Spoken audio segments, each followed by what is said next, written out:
Hey, welcome back to The Explainer. So, today we are talking about maybe the most powerful chemical in your entire brain, dopamine. It's the thing that drives you, the thing that rewards you.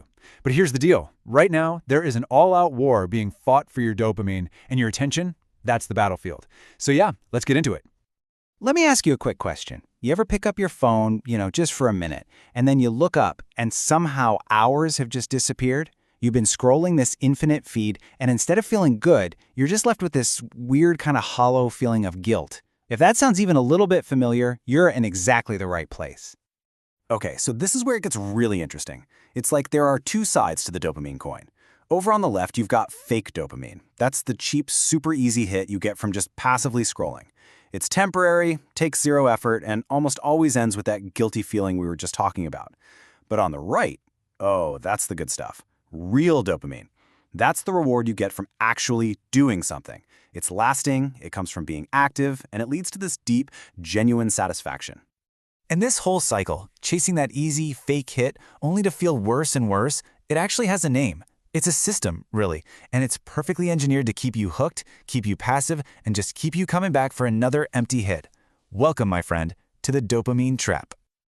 But, seeing the trap is one thing. Escaping it? That can feel totally impossible. So, how do you actually break free? Well, let's look at a true story of someone who was stuck deep inside this trap and see how she found her way out. Let's talk about Manal.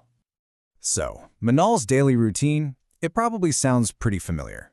Hours just gone, vanishing into the endless scroll of social media. And it wasn't some big decision she made, it was just a habit that had, slowly and quietly taken over her life, one little notification at a time. And the first major casualty of this habit?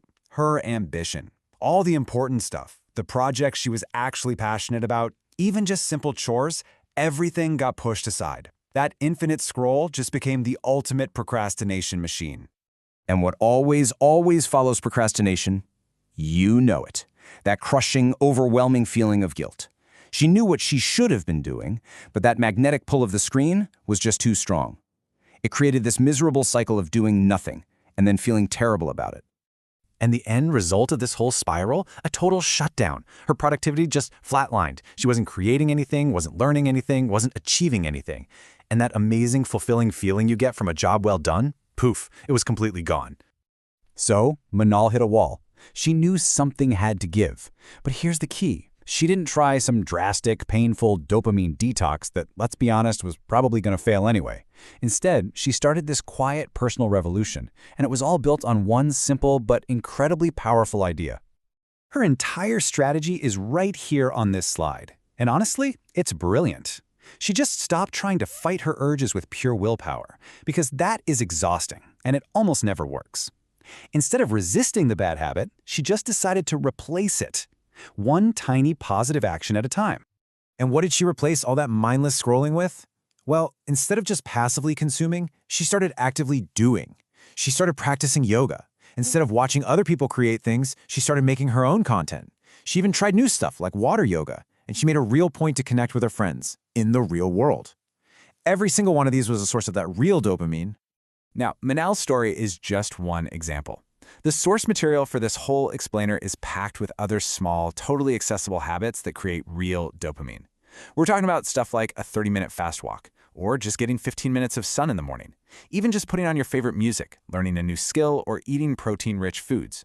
None of these things require you to blow up your life. They're just small hinges that can swing some really big doors.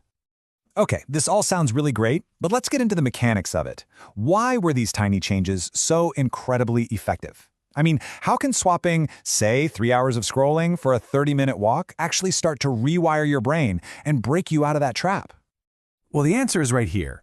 Real dopamine isn't some cheap trick. It's an earned reward.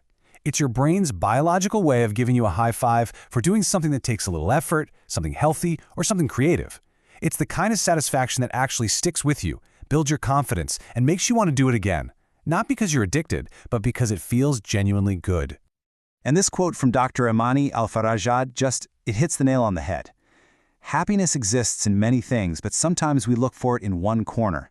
And for so many of us, that glowing screen has become the one corner where we look for all our rewards, totally forgetting that there's a whole world of real, lasting satisfaction just waiting for us right outside of it. All right, so we've looked at the mechanics of the trap, and we've walked through Manal's blueprint for how to escape, and that means the focus now, it shifts. Now, it's your turn. And look, you don't have to change your entire life today. You just have to start with one single step. And here it is, your simple 3-step roadmap. First, choose one, just one, small habit. Maybe it's a walk. Maybe it's listening to one song without any distractions. Second, when you feel that urge to just mindlessly scroll, you do that new habit instead. Remember, replace, don't resist. And third, and this is the most important part, consciously enjoy how you feel afterward. Savor that real reward. That's the feeling that's going to build the momentum for tomorrow. So I'm going to leave you with this one final thought. Don't let this just be another 5 minutes of scrolling. Take a second, right now, and actually decide, what will your first small habit be? Your escape from the dopamine trap doesn't start with some giant leap. It starts with that one small, simple step. Hey, if this explainer gave you something to chew on, make sure you're subscribed for more deep dives that break down the big ideas shaping our world. Thanks for tuning in, and we'll catch you on the next one.